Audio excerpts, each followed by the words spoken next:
Welcome to Chapter 2 of the Bhagavad Gita, Sankhya Yoga, the Yoga of Knowledge. Chapter 2 is the foundation of the entire Gita.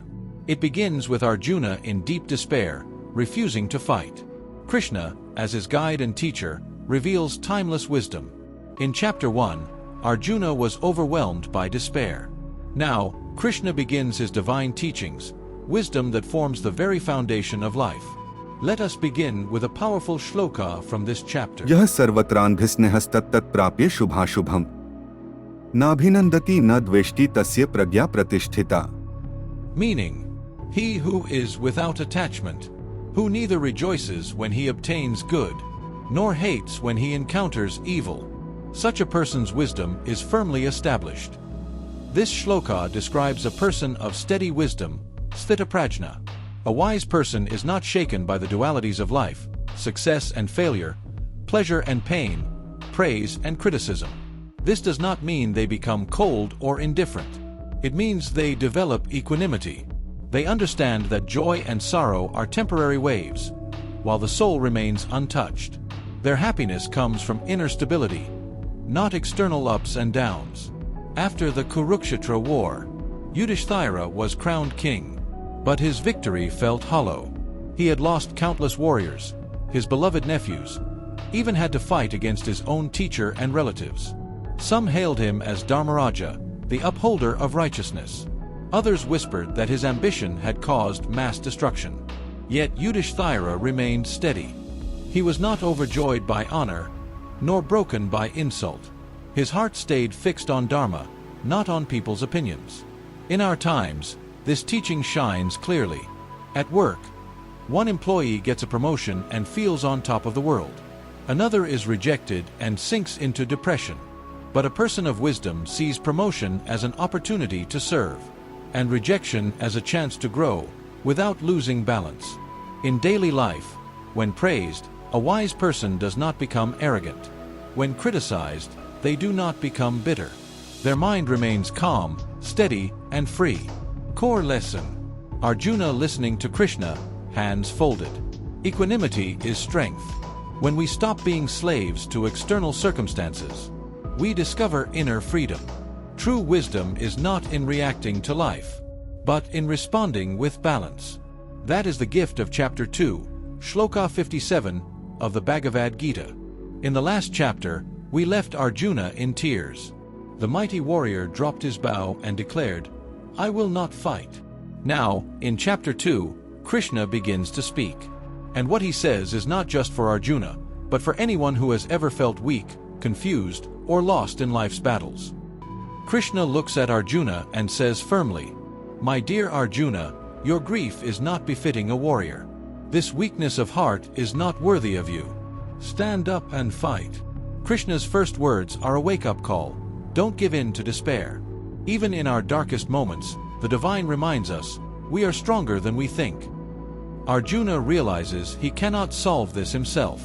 With folded hands, he says, "I am your disciple. Please guide me. I surrender to you."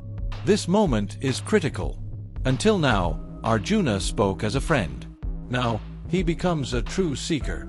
And only then does Krishna begin his timeless teachings. Krishna begins with the most profound truth, the nature of the soul. न जायते म्रियते वा कदाचिन्नाय भूत्वा भविता वा न भूयः अजो नित्यः शाश्वतोऽयं पुराणो न हन्यते हन्यमाने शरीरे. Meaning, the soul is never born, nor does it ever die. It is eternal, everlasting, without beginning and without end. Though the body is destroyed, the soul is untouched. Now, picture Bhishma Pitamaha on the battlefield of Kurukshetra, struck by Arjuna's arrows, lying on a bed of pain. His body was broken, bleeding, but his mind was steady. Why? Because he knew a great truth, that the body can be pierced, but the soul cannot be touched. Even in his final moments, Bhishma was calm, teaching Yudhishthira and reciting the Vishnu Sahasranama. He proved Krishna's words, the soul never dies, it only changes its dwelling, just like we change old clothes for new ones. And in today's world, this means, when we lose someone, their essence doesn't end. The body may leave, but the soul continues its eternal journey. वेदाविनाशिन नित्यं य एनम् व्ययम् कथं स पुरुषः पार्थ कं घात्यति हन्ति कम्. Meaning, Arjuna, the one who truly understands that the soul is indestructible, unborn, eternal, and unchanging. How can that person think of killing, or even being killed? This was Krishna's way of shaking Arjuna out of fear. He was reminding him, if the soul cannot die, then no one really kills, and no one is truly killed. Think of Abhimanyu, Arjuna's own son. Even when he entered the Chakravyuha knowing the danger, he fought with full spirit. His body fell, but his spirit, his courage, lives forever in history. His soul, like all souls, was untouched. In our daily life, this lesson is powerful. When we realize we are the eternal soul, not the fragile body, we act with courage. We stop fearing failure, criticism, or even death itself. This is Krishna's message: live and act without fear, because the real you cannot be destroyed. In short, Krishna is teaching Arjuna, and us, that when you act with awareness of the eternal soul, fear and attachment fade. Duty becomes clearer, and death loses its terror. Krishna now speaks to Arjuna about Dharma, duty. स्वधर्मंपि चावेक्ष्य न विकम्पितुमर्हसि धर्म्याद्धि युद्धात् श्रेयोन्यत् क्षत्रियस्य न विद्यते.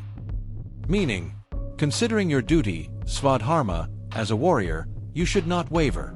For a kshatriya, there is nothing higher than fighting for righteousness. Arjuna looks across the battlefield of Kurukshetra and his heart collapses. On both sides are relatives, teachers, and friends.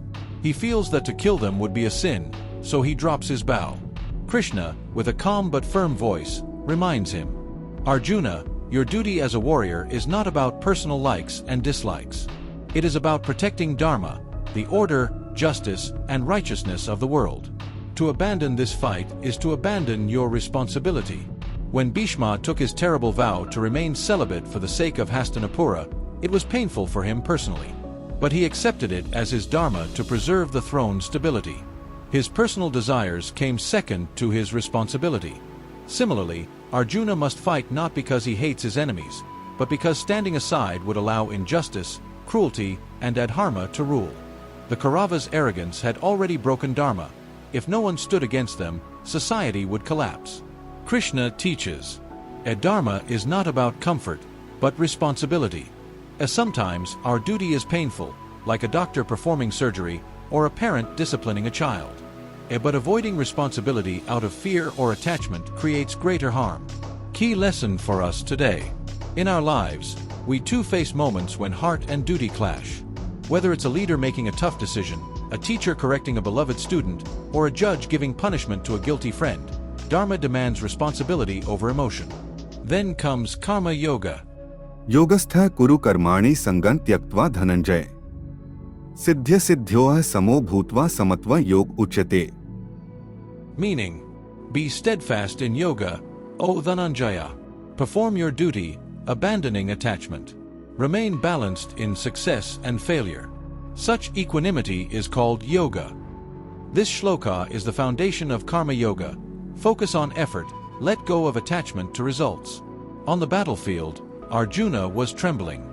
He didn't want to fight because his heart was torn by attachment, family on both sides, fear of defeat, and craving for victory. Krishna tells him, Arjuna, your duty is to act, but not to cling to results. Success and failure, victory and defeat, treat them the same. That balance is yoga. Imagine a farmer. He plows the land, sows the seeds, waters the field. But can he control the rains? No. His job is only to give his best. Whether the crop flourishes or not is not in his hands.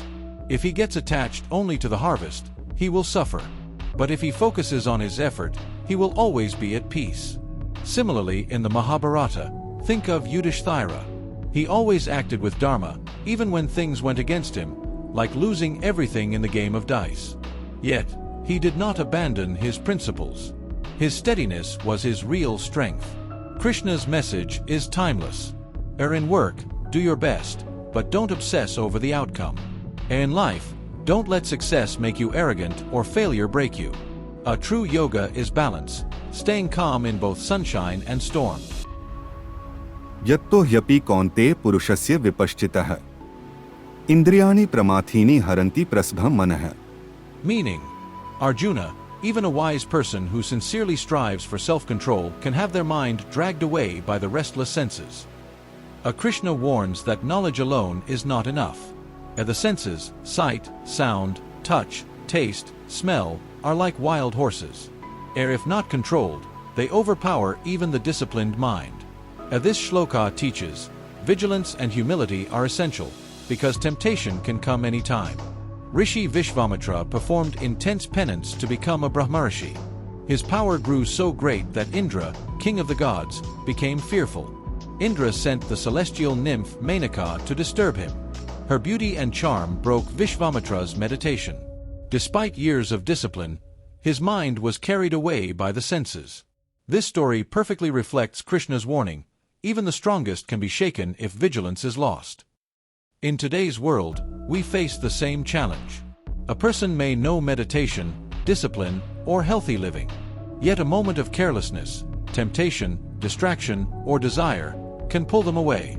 The lesson is not despair, but humility. Stay alert, stay steady, and remember, knowledge must be supported by practice. Core lesson: true wisdom is not just knowing the path. It is walking it every day with vigilance. That is the teaching of Bhagavad Gita, Chapter 2, Shloka 60. So what do we learn from Chapter 2? The qualities of a wise person, Sthitaprajna, who remains steady in joy and sorrow, success and failure. The eternal nature of the soul. Atma is never born, nor does it die. The importance of duty, Dharma, without attachment to results. The essence of karma yoga, working with detachment.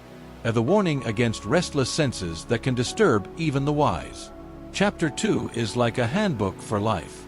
It teaches us how to stay calm in challenges, perform our duties with focus, and not be enslaved by temporary emotions. Whether it's stress, failure, or temptation, Krishna shows how to rise above. The battlefield of Kurukshetra is our own life. When confusion surrounds us, Krishna reminds us, do your duty, stay steady, and remember, you are eternal. With this, Krishna lays the foundation of the Gita. In the coming chapters, he will reveal deeper paths, knowledge, devotion, and meditation, leading us closer to him. Thanks for watching.